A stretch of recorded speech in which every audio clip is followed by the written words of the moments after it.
Hoy vamos a empezar al revés, chicos. Voy a abrirlo de tipificación. Vamos a Ajá. empezar por la clase de tipificación para entender el trigo. Tipificación, esta es la última unidad que tienen ustedes. Son 3 unidades nada más tipificación, creo. Si no mal me acuerdo, son 3. Ahí tenemos tipificación, trigo pan. Vamos a ver un poco de morfología del trigo y de paso le voy a aclarar algunas cosas sobre el trigo. Esto se veía mucho antes, ahora ya no se hace más la tipificación del trigo pan, pero antes sí se tomaba y muchas veces. Tipificación del trigo pan. Esto realmente se hace porque dentro del trigo pan tenemos dos tipos, duro y semiduro. Y ante la forma más sencilla de ver cuál era el tipo duro, cuál era el tipo semiduro, era según la morfología del grano, cómo se conformaba el grano. Por eso teníamos las diferentes tipificación, o sea, visteo de trigo según el varietal del mismo. Voy a silenciar los micrófonos, chicos, cualquier cosita ustedes lo abren para preguntarme. Bueno, estudio de grano, clasificación, color, aspecto y dimensión, son esos los estudios que se toma. Forma, el trigo puede ser oval, oval trunca, o sea, cortado, elíptica trunca, cilíndrica trunca, tiene varias formas. Todo eso lo tenemos según, no lo tengo acá, la forma puede ser medio oval, o sea, medio, el trigo medio cilíndrico, cilíndrico trunco, que viene así y después se corta en una forma chata, y así continuamente con todas las conformaciones del trigo que puede ser más cilíndrico, más redondo, más alargado, más rectangular, también tiene varias formas.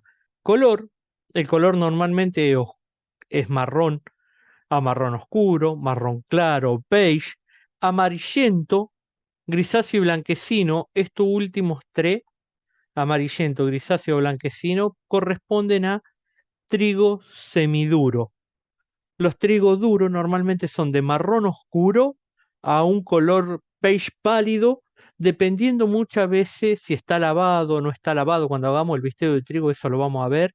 O si tiene panza blanca, no tiene panza blanca, ahí se diferencia un poquito. Pero amarillento, grisáceo y blanquecino, más que nada del trigo semiduro. Después tenemos los aspectos, que pueden ser vitrio, que vitrio viene de la palabra vidrio, o sea que parecen transparentes, como si fueran traslúcidos. Esto tiene que ver con una conformación más que nada de proteica. Mientras más proteína tiene, más vitrio va a ser. En harinosos, que son más vale blanquecino, y se nota un aspecto como áspero, como si fueran áspero, como si tuvieran cubierto de harina. Y ahí, bueno, está ligeramente vitrio o ligeramente harinoso.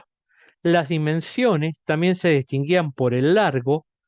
Tenemos largo, más de 7 milímetros, de mediano, de 6 a 7 milímetros, el grano corto de 5 a 6 y muy corto, menor a 5 milímetros. Esos son todos los que teníamos. Dentro del largo estaba el guapo, en el mediano estaba el sureño, el escorpión, hay varias clases, y en el corto normalmente son los AK315, los baguette 315, que son granos bien chiquitito. Estudio del grano de parte. Bueno, esto es muy importante, chico, y nos va a servir mucho para producción y cultivo, más que nada. Acá tenemos el germen, que sería esta parte del trigo, el escudete, que sería lo que le redondee, lo que abraza el germen, todo lo del costado del germen se llama escudete. La línea dorsal, o sea, la línea de la parte lisa del trigo o de la espalda, el cepillo, donde tiene las pilosidades, que puede tener o no tener, eso dependiendo mucho de la variedad, el surco ventral, que viene del vientre, acá tenemos el cepillo otra vez, en la parte inferior, que se observa mejor, y la parte lateral, que tenemos línea dorsal, escudete, germen, cepillo y línea ventral, o sea, la línea que no es lo mismo que el surco ventral, sino que sería la parte de acá del costadito, como se ve. Eso es parte de morfología del grano, las partes del grano del trigo. La cara dorsal, o sea, todo lo que esté por arriba, ¿cómo puede ser? Puede tener, perdón, acá está, puede ser afilada en dos aguas, o sea, si yo veo el grano desde atrás, desde el cepillo hacia el germen, lo puedo ver como si fueran dos aguas, redondeada o aplanada. Esa puede ser la forma de la línea dorsal, perdón. También podemos ver que la línea dorsal puede tener o no tener arruga, algunas líneas, algunas marcas, eso mucho dependiendo de la especie se va modificando y se va viendo. Ahí tenemos otro tipo que puede estar bien marcada la línea dorsal, otra semi marcada, hasta la mitad, ligeramente desviada. Eso se puede ver arriba, viendo el grano desde arriba, se ve como si fuera una línea. Esta línea acá, que puede estar marcada o no puede estar marcada, dependiendo también de la especie. Profe, el que esté marcada o menos marcada o que esté desviada no afecta al grano, ¿no? No No, pasa nada no, con no eso. afectan nada porque son propias de cada especie, de cada Ah, ok. no de cada especie, perdón, sino de cada variedad Ah, de la especie, tiene que ver eso. Bueno, dentro de acá, como podemos ver, jiba, o sea, como si tuviera una pequeña jorobita, el grano, depresión, o sea, como si estuviera apretado el grano o rugosidades. Eso se puede también observar en la cara dorsales. Después, cara laterales, podemos ver el escudete, que siempre lo vamos a ver. Está el germen, que el germen puede ser escondido o no, porque el germen puede estar por dentro y apenas verse una pequeña punta del germen, o se puede ver todo el germen y la punta también. Eso también depende mucho de las variedades. Todos los trigos son diferentes en la forma morfológica uno del otro. Bueno, el dorsal, la cara lateral, ventral, que acá pueden presentar como si fuera una joroba y caer abruptamente, pueden venir recto, pueden ser, pueden tener una depresión derecho. Todo eso depende mucho de la especie de los trigos. Lo vamos a ver un poquito más adelante. Por suerte, esto ya no se ve más. Cara ventral, o sea, donde se ve el surco ventral del, del grano, se ve la forma, el germen, si sobresale o no, acá esta puntita y cuánto sobresale, y la parte del cepillo. Eso sería lo más importante. El escudete, bueno, contiene el germen por su dimensión, que es mucho, que en muchos casos no guarda relación con el tamaño del grano, se clasifica como grande, mediano y chico. Por su forma puede denominarse elíptico, oval, redondo. Eso si lo veo del germen de frente al grano de trigo. Yo tengo el grano de trigo de frente y acá puede ser, el escudete puede ser oval o puede ser redondo, perdón, puede ser redondo, puede ser medio elíptico, puede tener varias formas ese escudete. Eso es lo que quiere decir el escudete acá, que viéndolo de frente puede tener diferentes formas. Bueno, la forma del germen, los cepillos que pueden ser, normalmente esta es la parte de atrás, trunco, con pilosidad, o sea, recto, como si el grano lo hubiese cortado, largo y afinado abundante, o sea, mucho cepillo largo y que se va afinando. El otro es reborde anular, trunco y escaso, ausencia de cepillo en el dorso. Eso se puede ver tranquilamente. También hay mucho grano que ustedes van a ver que no tienen cepillo, muchas especies. Bueno, acá tenemos la diferente forma del cepillo, a levantarse, a ser horizontal, inclinado hacia abajo, protuberancia ganchosa, como si fuera ganchito, protuberancia ganchosa, bueno, visto desde arriba. Esa es toda la forma del grano de trigo, más que nada. Pueden ser de diferente forma todos los granos de trigo.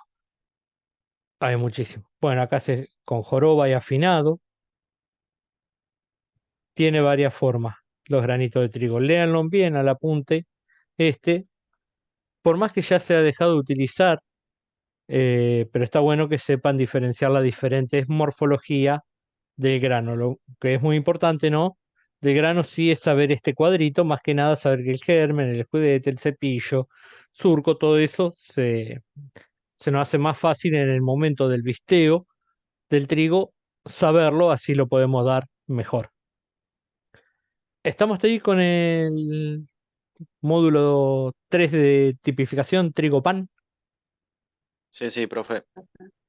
Bueno, después, bueno, vamos a ver maíz. Vamos a empezar por maíz, la industrialización del maíz. No, Romina, esto ya no lo toma más Senasa. Antes sí lo tomaba y por suerte lo han dejado de tomar, digamos, porque son muy complicados diferenciar los trigos, vamos a ser sinceros. Como yo le digo a mis alumnos, los trigos son como los chinos, son diferentes pero iguales. Así que era complicado la parte de diferenciación de trigo. Bueno, maíz, uno de los cultivos más producidos en Argentina, se encuentra en casi todas las provincias.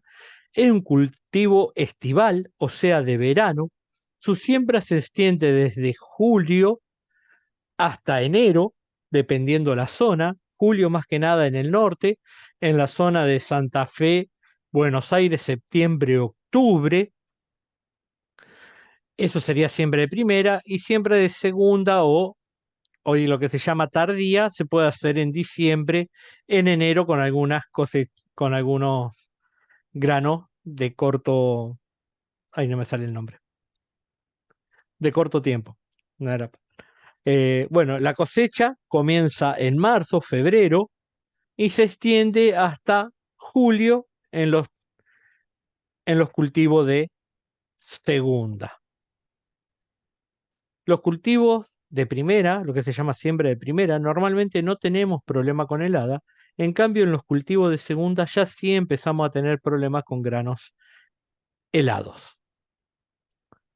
Normalmente el trigo se siembra entre 20 a 25 kilogramos por hectárea. Hoy está estandarizado a 80.000 semillas.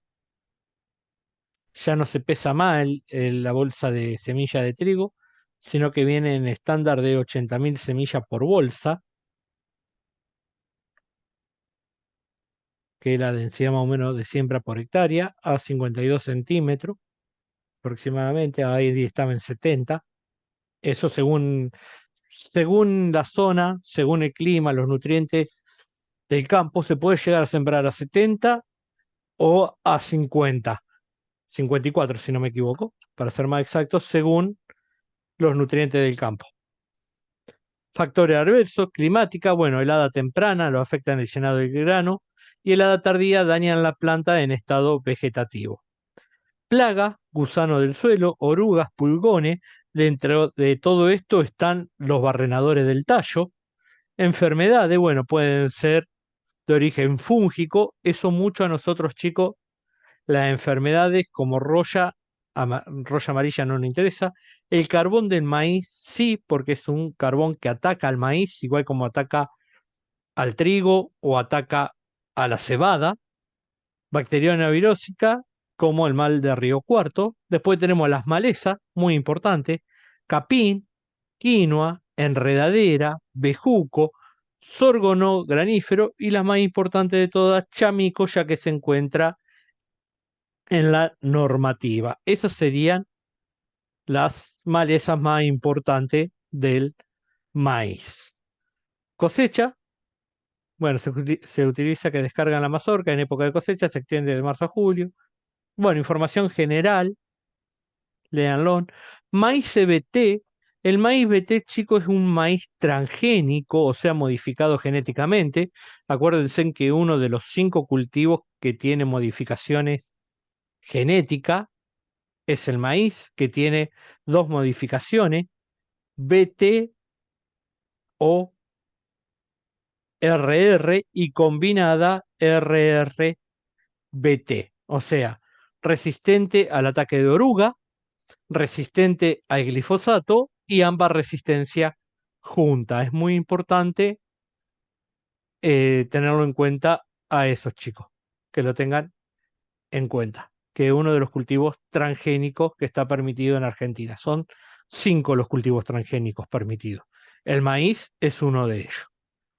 Normalmente cuando se hace maíz BT y RR, lo que se hace en los lotes se deja una zona de refugio, o sea, un lugar a donde no haya maíz BT para que el barrenador del tallo se críe en esa zona y luego se cruce con el barrenador del tallo que logró tener resistencia en la zona con maíz transgénico.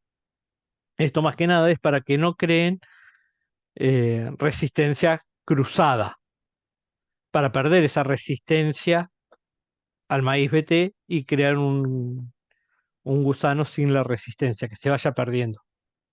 ¿Se entiende? Sí, sí, profe. Bueno, la forma que ataca el barrenador del tallo, chico, es cuando el maíz crea una proteína que es tóxica para ese gusano y lo mata. Bueno, los datos estadísticos, acá tacho, chico, porque ustedes tienen otro dato, no me acuerdo el dato ahora, pero es mayor al que tengo yo ahí. Evolución del maíz, bueno, principales provincias productoras, Buenos Aires, Córdoba. Córdoba, la zona es la zona núcleo del maíz, más que nada en la parte de Marco Juárez, eh, Villa María, toda esa zona sería la zona núcleo por excelencia de maíz en Argentina, bueno, secundado por Buenos Aires por la gran superficie. Esos serían las principales dos provincias, seguida por Santa Fe. Bueno, eso es todo lo que tiene que ver con el maíz.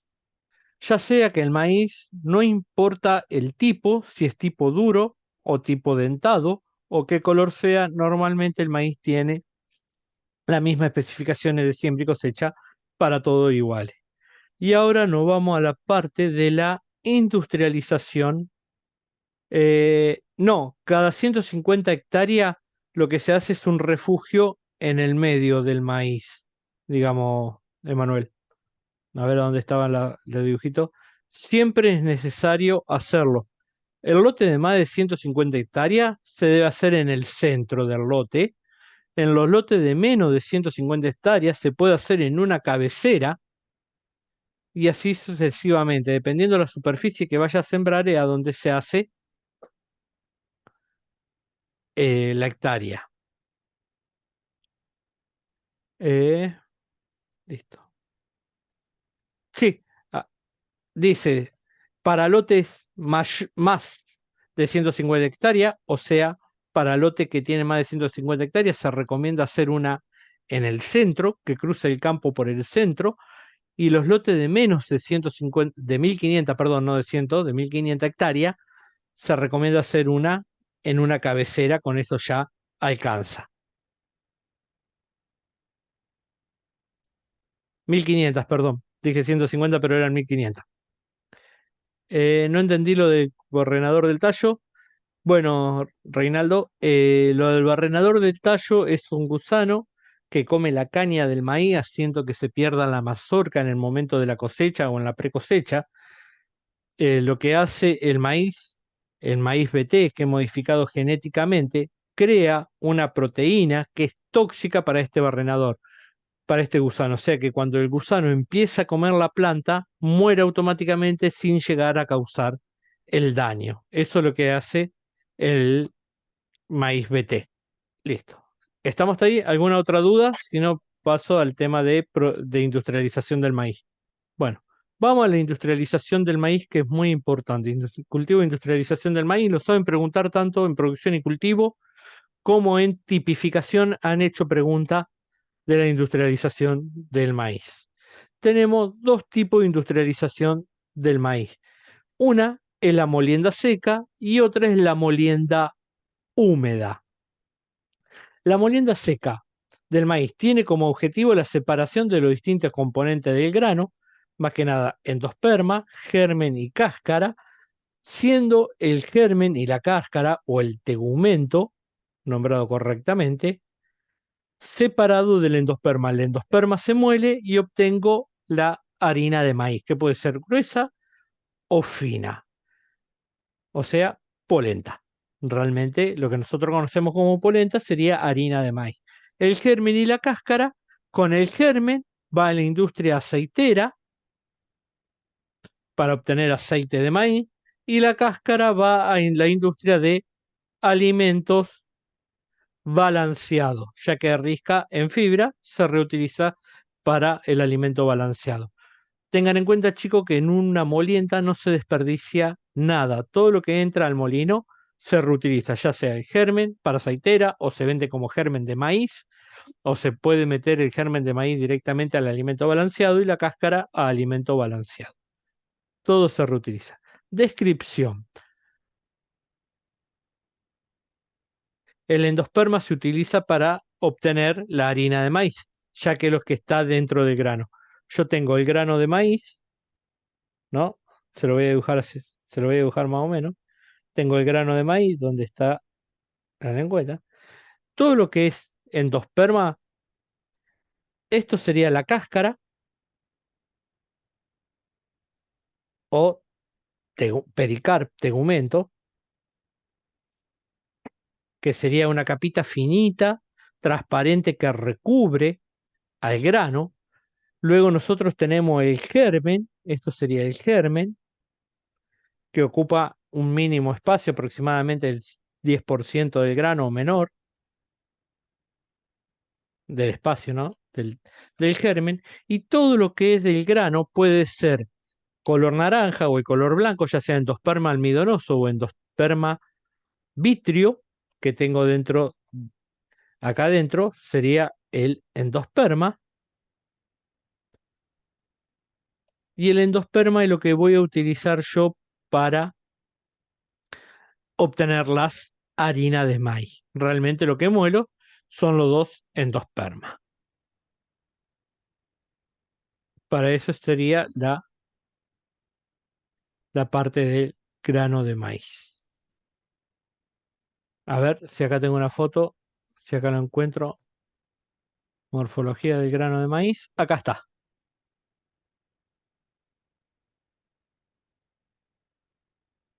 Ahí yo tengo el grano de maíz, chicos. Lo que puedo ver es el germen, el endosperma, que es la parte almidonosa o la parte vítrea, que esto me va a variar dependiendo si es duro, voy a tener más parte vítrea, que si es dentado, que voy a tener más parte almidonosa. Y la cascarilla o el pericarpio se denomina. En el maíz no tegumento, perdón, en el pericarpio. Y el pedicelo, que es solamente el organito de anclaje a la planta.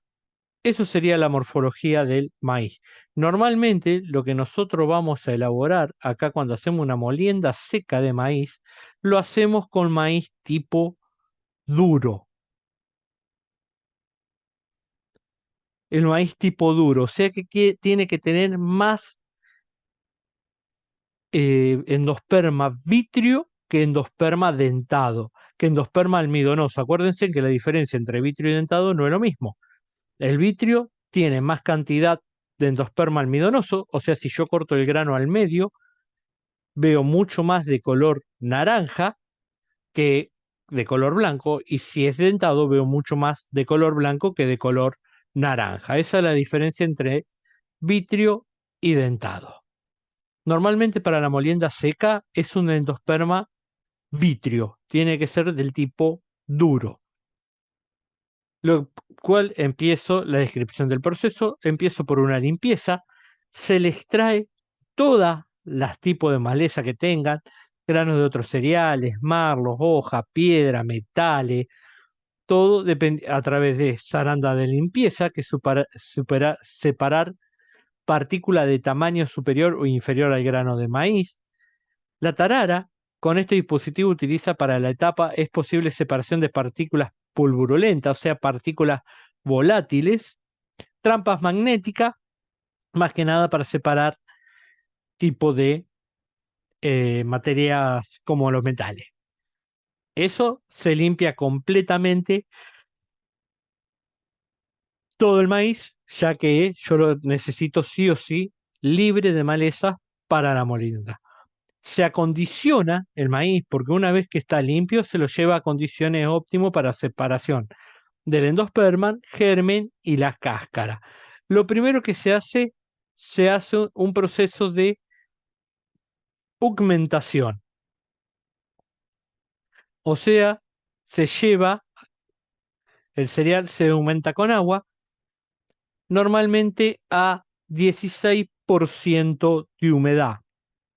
Esta humedad lo que hace es que el pericarpio del maíz me quede gomoso y no se me rompa en la molienda, o sea que no haya pericarpio junto con el endosperma, ya que me va a quedar como una goma, lo voy a poder separar fácilmente.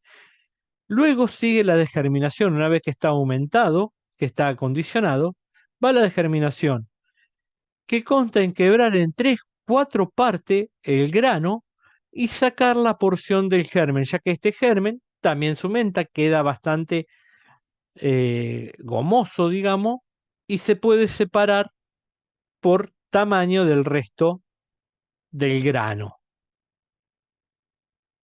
Después tenemos el refinado, que comprende en todos los pedazos de maíz que me han quedado de gran tamaño, lo voy a pasar por los cilindros trituradores, que son cilindros estriados, y ahí me lo va a ir limpiando. Normalmente viene al cilindro 1, al triturador 1. Del triturador 1 va el Plancister, que el Plancister es un equipo cuadrado con zarandas. A ver si lo encuentro acá. Así ustedes ven las imágenes para que le queden más completo la información. Plancister son estos equipos cuadrados, los cuales tienen mucha zaranda en su interior y van separando el grano por tamaño de partículas. Este sería la parte interna de un Plancister, ¿no ve? Son varias zarandas que el grano va pasando de un lado hacia el otro y van separando las distintas partículas. Una vez que las partículas se pueden separar por tamaño, ahí me lo va a separar dependiendo si ya son harina fina de maíz, harina de maíz, y las partículas más grandes me lo van a pasar al triturador 2, las partículas más grandes, y las partículas de menor tamaño, pero que todavía no siguen siendo harina, me lo van a pasar directamente al triturador 3. Así hago más eficiente mi proceso. Y así sucesivamente, el triturador 1 pasa al 2, del 2 al 3, va al Plancister y ahí termina ya con la refinación de harina gruesa de maíz y harina fina de maíz. Eso sería todo lo que es el acondicionamiento del maíz. O sea, se hace una limpieza, una augmentación, después la degerminación,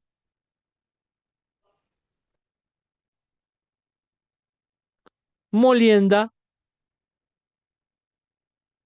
y el último paso es el envasado. Eso sería, chico, más o menos el- la línea de lo que pasa en el maíz. Limpieza, augmentación, degerminación, molienda y envasado.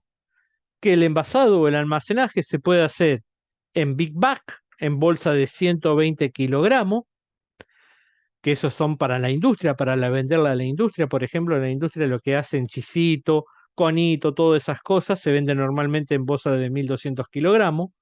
Luego se puede vender fraccionada en bolsa de 5 kilogramos, 1 kilogramo o medio kilogramo, que son las que podemos encontrar en los distintos supermercados para la venta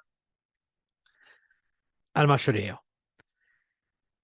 Y como en el caso del arroz, también el maíz puede tener una precocción. Luego de obtener también las harinas precocidas mediante el siguiente proceso, los trozos de maíz degerminados, o sea, antes de hacer acá, hago la limpieza, la aumentación, el degerminado, antes de hacer la molienda, hago una precocción de este maíz, lo que hace que se me aglutine el almidón, se hace una gelatinización del almidón, se hace una precocción y eso sería la polenta que se cocina en 1 o 2 minutos, o sea, la que no hace grumo, no se pega, ni se pasa, está hecha de esa forma, o sea, está precocida. Producto obtenido de la molienda del maíz. Cada 100 kilogramos de maíz obtenemos entre 50 y 65 kilogramos de harina de maíz, entre 7 y 15 de harina fina de maíz, 15 y 20 kilogramos de afrechillo, que sería la cáscara esto, y 10-15 kilogramos de germen, que este germen es el que dijimos que va a la industria aceitera. Eso es lo que se obtiene de la molienda del maíz seco, molienda seca del maíz, la que se denomina molienda seca de maíz. Harina de maíz común, harina de maíz precocida. Esto, la harina de maíz común, es la que se obtiene por el proceso común, se obtiene por el proceso de molienda seca de maíz, sometido sucesivamente a una degerminación y a una refinación donde es clasificado según la granulometría especificada, o sea, el tamaño de la harina. Harina precocida se obtiene por auténtico proceso de cocción por vapor, que es lo que le explicaba. Grit cervecero, esta es una clase de harina de maíz, pero con especificación y contenido de aceite muy estricta y se usa para hacer cerveza de maíz, se le pone como adjunto a la cerveza. Harina fina de maíz, que se obtiene de la molienda seca. Afrechillo, que es el salvado o la cáscara, y bueno, y el germen. Ahí tiene un videito del proceso de maíz que por favor mírenlo así queda bien claro. Bueno, se me termina el tiempo, chico. Salimos y volvemos a entrar al mismo link para seguir con la molienda húmeda del maíz. ¿Alguien, alguna otra consulta? A ver en el chat. Sí.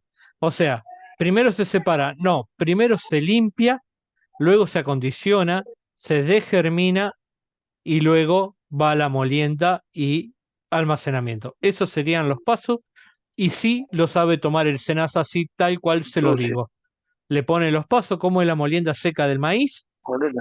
o la molienda húmeda del maíz, se lo sabe poner así tal cual se lo dije yo recién, por eso lo di, para que tengan en cuenta los diferentes pasos. Bueno, molienda Jorge, húmeda del maíz, si una alguien, consulta. sí, ¿La decime. molienda sería el refinado? No, la molienda es el proceso completo, se llama molienda. Ah, ok. Está. El O sea, refinado refinado, y tamizado.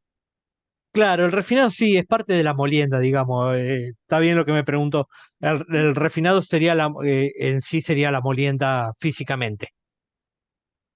Ok, No entendí la pregunta, perdóname, pero no la había entendido. Pero sí, la gracias, molienda Jorge. o el refinado es lo mismo, porque el refinado del grano en particular más chica. Claro, bien. Gracias. Ya. Bueno, molienda húmeda del maíz. Acá en la molienda húmeda del maíz, lo que se evita, chico, es como dice una molienda húmeda, el grano se lleva a maceración con agua azufrada hasta 40-45% de humedad y no se obtiene harina, se le obtiene almidón, gluten meal y gluten fit. Eso es lo que se obtiene. Más que nada, la molienda húmeda de maíz es para obtener almidón de maíz. Y es acá a donde yo utilizo maíz dentado, ya que el dentado tiene mayor contenido de almidón y obtengo un proceso más eficiente y con más cantidad de almidón que lo que quiero obtener en la molienda húmeda. En la molienda seca del maíz lo hago con maíz tipo duro. En cambio, la molienda húmeda con maíz tipo dentado. En una obtengo harina y en la otra obtengo almidón. Acá tenemos el pasito de proceso. Recibo, se recibe todo el maíz de acuerdo a las normas vigentes o contrato que haya. Se lo almacena en silo. Se hace una limpieza. Acá faltó la limpieza. Se lo limpia, igual que en el maíz anterior, se lo deja libre de maleza. Acá no hay degerminación, sino que no hay aumentación, sino que hay una maceración. Y tengan cuidado con esto, porque es lo que más varía de un paso al otro. primero tenemos una augmentación y en este sería una maceración que se lleva a 40-45% de humedad con agua azufrada para evitar la fermentación y el brotado del grano. Una vez que ya lo tenemos augmentado, que se deja durante 2 o 3 días para que llegue esa humedad, se hace una molienda gruesa del maíz con forma de pistones, lo que separa el germen del mismo. Acá elimino el germen, lo separo, luego por zaranda, lo seco y lo vendo como germen. Luego voy a hacer una molienda, una trituración con molino a martillo y posterior zarandeo con zarandas curvas para la eliminación del afrechillo. Acá en la molienda seca, o sea, en la obtención del gluten meat, lo que obtengo es la cáscara. Si algún día ustedes comieron maíz en lata, si ustedes lo apretan, van a ver que queda el tegumento vacío, transparente, y queda luego el grano de maíz sin el germen, porque en este caso ya fue degerminado antes. Sin el germen queda todo el endosperma del maíz. Esto, al molerlo con martillo, esto a estar gomoso completamente por la gran humedad que tiene, queda bien gomoso, queda prácticamente como si fuera una tela, es irrompible. Me lo separa de esto. Esto se lava con agua azufrada, pasa por una zaranda, todo lo que es gluten, meal y gluten fit pasan por una, pasan por una zaranda. ¿Me escuchan? Sí, sí, profe. Ah, bien, perdón. Pasan por una zaranda y me separa, por ejemplo, arriba de la zaranda curva, lo que hace, hay agua, el gluten, la parte del endosperma pasa por debajo y arriba me queda todo el afrechillo. Esto se lava, se enjuaga bien, se separa el afrechillo, lo seco y yo obtengo el gluten fit, que es un gluten ganadero para darle de comer directamente al ganado. Es muy rico en fibra. Luego, abajo, en esto que me quedó acá abajo, en esta separación, en esta agua, me queda lo que se denomina lechada, lo que es una mezcla entre el endosperma almidonoso y el endosperma vitrio. El endosperma húmedo se lo agita en tina para la separación del endosperma almidonoso del endosperma duro, formándose una lechada de gluten, endosperma duro, y una lechada de almidón. O sea, separo lo que es la parte de proteína de lo que es la parte de almidón. Normal esto se hace por centrifugadora. La parte de endosperma, vitrio, la parte proteica, digamos, es mucho más pesada que el almidón, el peso específico, se va hacia las puntas y el gluten queda todo en el medio. Por lo tanto, el almidón queda todo en el medio, por lo tanto, lo puedo separar. Y ahí en la lechada, la parte del gluten fit, o sea, del gluten almidonoso, obtengo las partes proteicas que son ricas en xantófila, ese color naranja que le da al gluten, y esto normalmente se utiliza también, se seca y se hace el pellet de gluten meal, que es la parte que va para alimento animal, normalmente para aves. Y luego obtengo el almidón, esa lechada de almidón, que es agua con almidón, realmente se seca y así separo por evaporación del agua el almidón del maíz y, y así obtengo el almidón del maíz. Luego ese almidón lo tamizo, lo zarandeo, ¿no? Para que se me hagan las partículas finas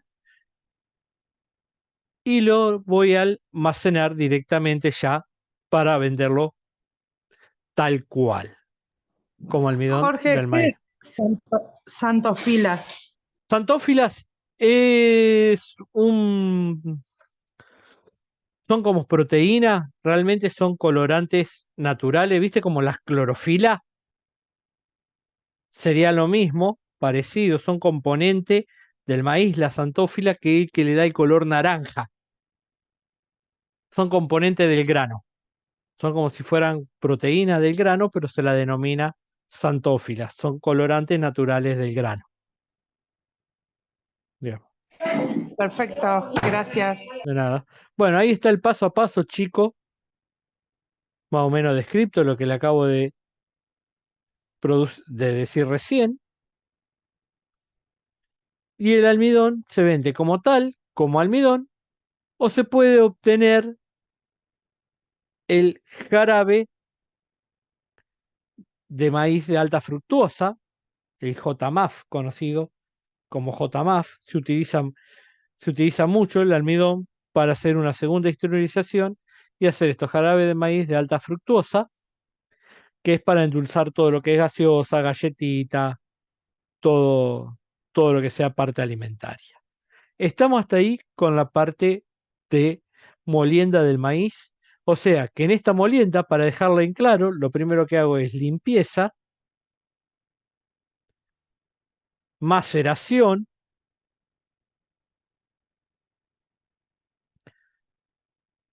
degerminado,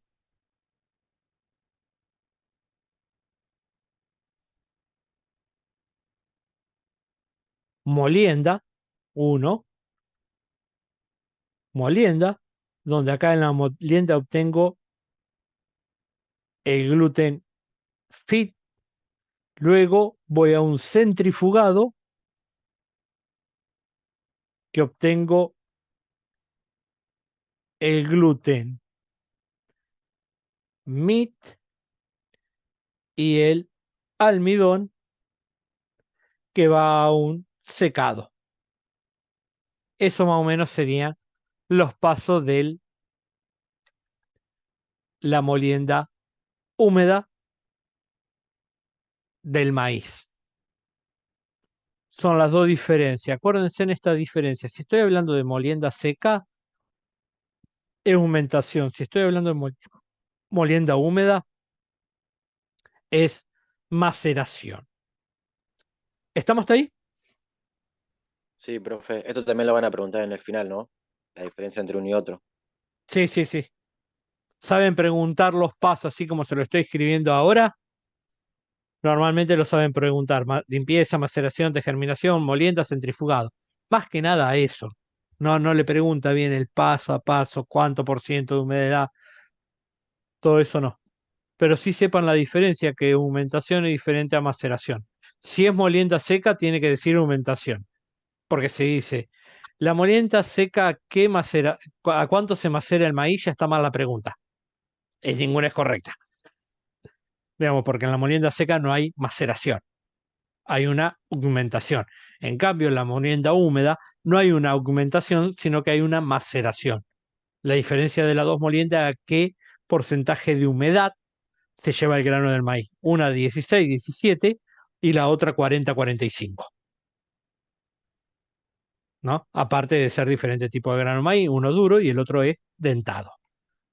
¿Estamos hasta ahí, chicos? Sí, profe, perfecto. Bueno, vamos a empezar con el próximo cultivo, que también tenemos la parte de molienda, que es el trigo. En este caso tenemos dos tipos de trigo, dos variedades totalmente diferentes de trigo. Una es Triticum astibium, que es el trigo pan, y el otro es la Triticum durum, que es el trigo fideo. Acuérdense, por ahí saben preguntar diferencias entre las dos. Una es la variedad, trigo pan, Triticum astibium, trigo duro, trigo fideo, perdón, Triticum durum. En lo que es morfología del trigo, chico, el trigo fideo normalmente suele ser más largo, de color dorado a amarillo, bien vítreo, cuando el trigo pan suele ser un poquito más chico, de color marrón. Son las principales diferencias, aparte de la especie, ¿no? Que eso es fundamental saber lo que son dos especies diferentes. Y además también como diferencia está la industrialización, que ahora se lo voy a explicar. Una es el trigo pan, que quiero obtener harina, y del trigo fideo quiero obtener sémolas. Esa sería la otra diferenciación. Producción de Profe, trigo, sí. ¿me podría decir de nuevo la característica del trigo fideo? el color, el tamaño, eso más que nada, como lo especificó el trigo pan.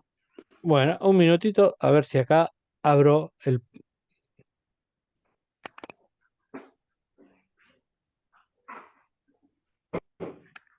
A ver si encuentro el trigo fideo acá, para que tengan para comparar el grano, ¿no?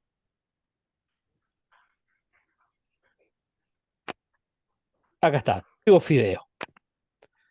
Si ustedes lo ven, chicos, el trigo fideo es de un color amarillito dorado y parece a simple vista como si fuera transparente, o sea, tiene más vitriosidad. Es un grano más largo que el trigo pan. Normalmente en la parte de abajo, en la parte ventral, tiene como si fuera una pancita. También esa una de las diferencias, pero el trigo pan la puede tener o no, pero el trigo fideo siempre la tiene.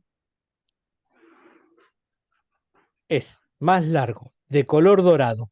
En cambio, el trigo pan, no. El trigo pan es más cortito y de color marrón. Nada que ver uno con el otro. Si ustedes ven los granitos acá, pueden ver los granos ahí, van a ver que nada que ver. Uno es marrón, opaco, y el otro es completamente amarillo, dorado, mucho más grande. Esas serían las dos diferencias morfológicas, el color y el tamaño. Gracias, profe. De nada. Y bueno, la otra es la parte de industrialización. Ténganlo en cuenta porque saben preguntar tres diferencias de los trigos. Bueno, acá en este caso la producción de trigo es indistinta tanto para trigo pan, trigo fideo. Sería lo mismo, se siembra en abril hasta septiembre, dependiendo de la zona, y se cosecha en octubre a enero, también dependiendo de la sombra. Mientras más al norte, antes se siembra y antes se cosecha, más al sur se siembra más tarde y después se cosecha. Fecha normal de siembra son los meses de mayo y junio. Principal provincia productora, Buenos Aires, tanto de trigo pan como de trigo fideo, más que nada en esta zona aquí abajo, es la zona por excelencia, o sea, la parte sur de la provincia de Buenos Aires, antes de llegar a Bahía Blanca. Factores adversos, bueno, el climático, con la helada tardía que provocan el grano helado. Esto ocurre cuando cae en helada a partir de mediados de octubre en adelante, cuando el grano ya está formado en estado de lechoso, que me deja un grano de cara cóncava, con arista blanca y vacío. Prácticamente esto ocurre porque se congela el agua dentro de las células y me las rompe, o sea que me mata el grano. Las principales plagas, barrenadores, pulgones, gusano. Después enfermedades. La que más nos importa de las enfermedades es el fusario y el carbón, que puede ser el tiletia, que es el principal, el carbón cubierto, ¿no? Esas son las dos principales enfermedades que nos interesan a nosotros como perito. Las malezas más comunes del trigo son nabo, mostacilla, yuyo colorado, avena negra o fatua, que se denomina trébol, que es el más importante de todo, ya que está legislado, y otros cereales invernales como la avena, la cebada, el centeno, todo eso también se los considera malezas dentro del cultivo. Después tenemos la cosecha, bueno, a partir de septiembre hasta enero, perdón, a partir de mediados de diciembre, ¿no? Bueno, regiones del trigo, pan, ahí están todas las regiones, información general, leanlo, bueno, un poco de la producción, y acá está las principales provincias, como le dije, está Buenos Aires con el 45%, luego le sigue Córdoba con un 19-20% y luego el resto de las provincias. Eso sería lo más importante del trigo pan y trigo fideo. Más o menos son los dos iguales. Se cosechan y se siembran en la misma fecha, tienen las mismas enfermedades. En ese sentido, se trabajan iguales ambos trigos. Y ahora vamos a la parte de molienda del trigo, o sea, a la parte del molino harinero. Voy a explicar la molienda del trigo pan y se la voy a diferenciar con la molienda del trigo fideo. Clase de trigo, bueno, triticum stibium y triticum durum, ahí están los dos, elaboración industrial, recibo y clasificación. Esto es muy importante, cómo empiezo con el recibo del trigo. Normalmente un molino no acomoda el trigo por pH ni por calidad, sino que lo acomoda por gluten. El trigo es uno de los cultivos de mayor cuidado que hay que tener en la recepción. Además, se observan y cuantifican todos los rubros de la norma de calidad. En la recepción de los molinos es esencial la determinación de gluten húmedo. El gluten lo conforman las proteínas presentes en el trigo. Avena, cebada y centeno son los otros cultivos que tiene gluten. En el caso del trigo, el gluten otorga características de elasticidad, extensibilidad y tenacidad a las masas. Bueno, es muy importante en el recibo determinar este valor para clasificarlo en los distintos depósitos que se cuenten para posterior mezcla de los trigos en la molienda. Es muy importante mezclar en la molienda. Normalmente se separan menos de 24, de 24 a 26, de a 2 puntos el gluten, o dependiendo cuántos silos tenga el molino, mejor clasificación voy a hacer. Normalmente los molinos tienen muchos silos de poca capacidad. A diferencia de lo que ocurre en un acopio, que normalmente tengo pocos silos de mucha capacidad, en los molinos ocurre lo contrario. Tengo muchos hilos de poca capacidad para poder fragmentar el gluten o cualquier otro tipo de daño, ¿no? Acondicionamiento del trigo antes de efectuar la molienda, por lo tanto se debe acondicionar el trigo. Se da eh, se hace una limpieza completa, se lo pasa a través de tamizado, zaranda y sistema de prelimpieza donde sacan la materia más liviana. También se puede llegar a hacer o no la separación de los hongos de fusario. Normalmente esto se hace por normalmente se hace por aspiración. También se puede llegar a separar en una mesa densimétrica por diferente peso específico, o sea, el grano confusario es más liviano, es de igual tamaño, pero más liviano, por lo tanto se puede separar en una mesa densimétrica también. Una vez que se limpió completamente el grano, se humedece más que nada para aumentar el tegumento, el pericarpio que lo recubre, para que sea muy parecida al maíz, que quede medio como gomoso. O sea, aumentar la tenacidad del salvado, dejarlo elástico para evitar la pulverización. Esto es muy importante, ya que eso no va a bajar la cantidad,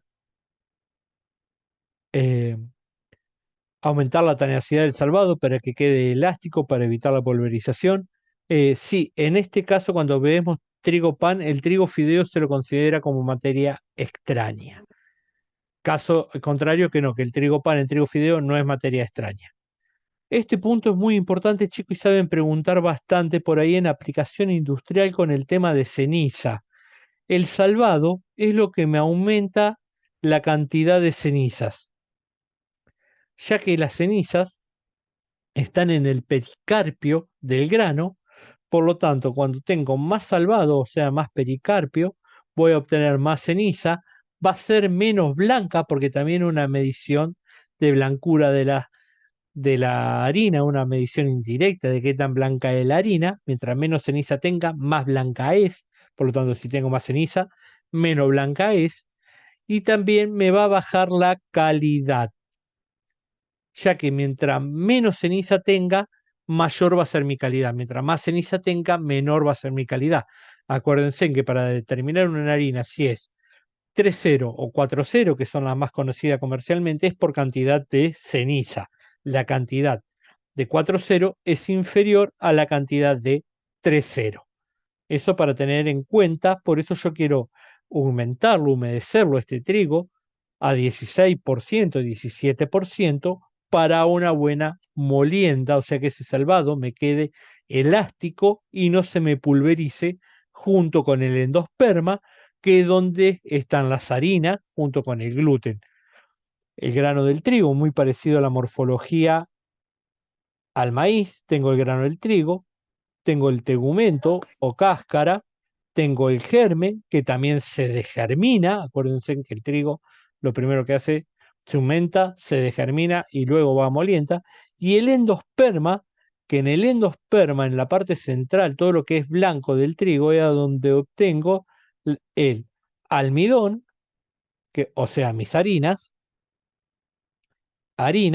y el gluten. Muy importante porque es pregunta de examen. El gluten se encuentra en el endosperma únicamente, asociado a las células almidonosas. No se encuentra ni en el germen ni en el tegumento, ya que estos se eliminan en la molienda. El gluten está en el endosperma, que es lo que yo muelo. Y es pregunta de examen. Bueno, facilitar la separación del salvado del endosperma, facilita la posterior desintegración del endosperma y consigue un cernido correcto y fácil. O sea, mientras esté bien humedecido, será bien este proceso de humectación, se llega a un 16%, voy a tener una buena molienda. Bueno, este es el sistema de humectación, después va un degerminado y después tenemos el triturado. Ahí tenemos los molinos, los trituradores, que son dos rodillos, acá tienen dos rodillos, los cuales van a destrozar el grano. Tenemos el triturador 1, el triturador 2, el triturador 3. Esta parte es muy parecida a los trituradores del grano de maíz. Una vez que lo trituran, van a los plan sister. Los plan sister, acá está, lo van a pasar al triturador 2 o 3, dependiendo el tamaño de partícula. Va a ir al sazor, que el sazor es un separador de sémolas y harina, y también ya del mismo triturador, de la primera triturada, voy a obtener harina 3.0 y 4.0. Y así sucesivamente con los primeros 3 rodillos trituradores. Una vez que pasa por el 3, va a un sazor, sasaje, que de esta forma mayor parte de la harina. Bueno, acá se obtienen las sémolas para eliminar. Ahí está un sazor, limpia y clasifica la sémola. Y luego va a un cilindro de compresión, que es lo mismo que el triturado, nada más que los cilindros de triturado son estriados, o sea, tienen estría para moler la harina. En cambio, los compresores no, son cilindros lisos y por supuesto, a medida que van pasando de un cilindro a otro, se va achicando la luz entre cilindros. Por ejemplo, si en un cilindro tengo esta luz, en el segundo cilindro voy a tener una menos luz, así hasta llegar al último compresor, que prácticamente no prácticamente, sino que están pegados uno al otro para obtener toda la cantidad de harina posible, y luego de ahí va un sasaje donde se terminan de separar las harinas y de las sémolas restantes, o sea, semolín o semitín, que también se comercializa. Eso sería más o menos la molienda del trigo pan, o sea, una aumentación y un doble molienda. En cambio, la molienda del trigo fideo se termina acá, igual que la del maíz, en un triturador 3. O sea, lo que obtengo tienen más luz, por lo tanto no obtengo harina, lo que sí obtengo es sémolas. Esa sería ambas diferencia entre trigo pan y trigo fideo. Bueno, cilindro de compresión, cernidaje. Hasta ahí la parte más importante. Luego va a un enfriado de la harina, porque esas harinas salen calientes, ya que por el roce con los rodillos, todo eso, levantan temperatura y normalmente son refrigerados luego a 4 grados centígrados,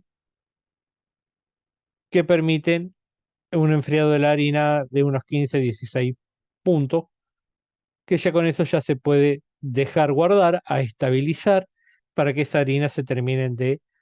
La harina, el trigo pan obtengo harina y en el trigo fideo obtengo sémola. Eso es lo que ocurre en los trituradores. Están más separados lo del trigo fideo o trigo candeal que lo del trigo pan. Lo del trigo pan están más pegados en los trituradores. Bueno, luego se hace un enfriado. Sí, decime. Perdón. Hasta el sasaje es harina pan o harina fideo. El sasaje, harina, pan, trigo pan. Ah, ok, ok, ok. Gracias. Sí, sí, lo otro se llama cernido cuando tiene sémola, que es más o menos lo mismo, digamos, cambia el tamaño de las mallas. Bueno, enfriado y almacenamiento, se baja la temperatura. Aditivación, el trigo pan por ley tiene que estar, por ley 25.630, está aditivado con vitaminas y hierro, en forma de sulfato de hierro, si no me equivoco, que tiene que estar fortificado, si no está prohibida la venta de la harina sin esta aditivación.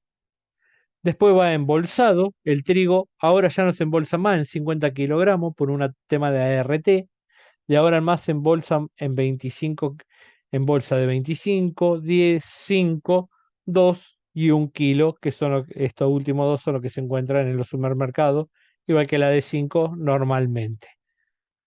Se embolsa y se venden a la industria. También se pueden vender en bipack o en camiones especiales para el transporte de harina para las grandes industrias. Luego tenemos harina para premezcla, que aparte de ser aditivada y enriquecida, se le ponen huevo en polvo, levadura de cerveza, leche en polvo, según lo que quiera hacer, que puede ser para pan dulce, factura, prepizza, todas esas masas que ya están listas, que con el agregado de agua lo hago y listo, y obtengo el producto final, torta frita, gnocchi, lo que quieran obtener. ¿Se entendió, chicos? La molienda, sasaje. Dice, de esta forma la mayor parte de la harina pasa por la fase intermedia de sémola obtenida al extraer el producto de los distintos cilindros de trituración. En este estado, la sémola impura es susceptible de purificación, siendo el objeto de trazador y limpiarla eliminando la cubierta externa y al mismo tiempo clasificarla según su tamaño y pureza, preparándola para la molienda de los cilindros de compresión. Lo que hace acá el sasaje, que todavía en los cilindros trituradores, como dije, el mayor, la función realmente de los cilindros trituradores es obtener sémolas y algo de harina.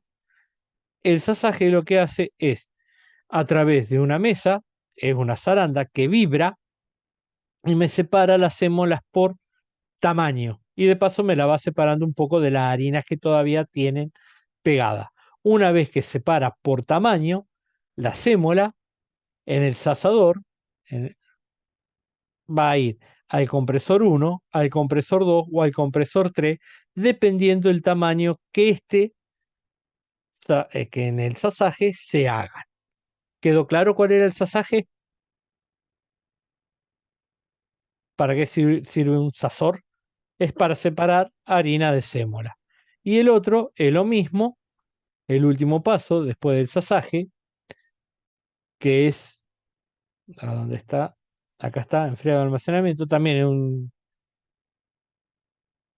un sarnido que termina de separar las harinas de la sémola. Nada más que estas sémolas ya no se pueden seguir eh, moliendo, por lo cual son vendidas como sémola de trigo pan, que se pueden conseguir como semolín, semitín, que es lo que se consigue comercialmente. Importante, chico, del trigo, cada 100 kilogramos de trigo, aproximadamente 70 kilogramos de harina se obtiene. O sea, tiene un rendimiento del 70%.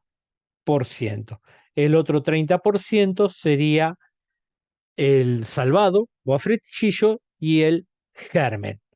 Eso no se descarta nada, por supuesto, el salvado y el afrechillo, el germen y el afrechillo, por supuesto, va a alimento animal o se vende como salvado o se vende como germen de trigo. Eso es lo que me estaba olvidando. Y además, mientras mayor peso hectolítrico tenga, mayor va a ser mi rendimiento. O sea, para peso hectolítrico de 80, 84, 85 voy a tener muy buen rendimiento de harina, menor peso hectolítrico, menor rendimiento de la harina. Exactamente, ese 70% varía según el pH, el peso hectolítrico. Este peso hectolítrico normalmente para 70 es un pH de 80. O sea, el setenta de kilogramo, ¿para qué se destina? El 70 se obtiene Claro. harina. Yo cada 100 kilogramos de trigo que muela, 70 kilogramos obtengo harina. Los otros 30 kilogramos es germen y afrechillo.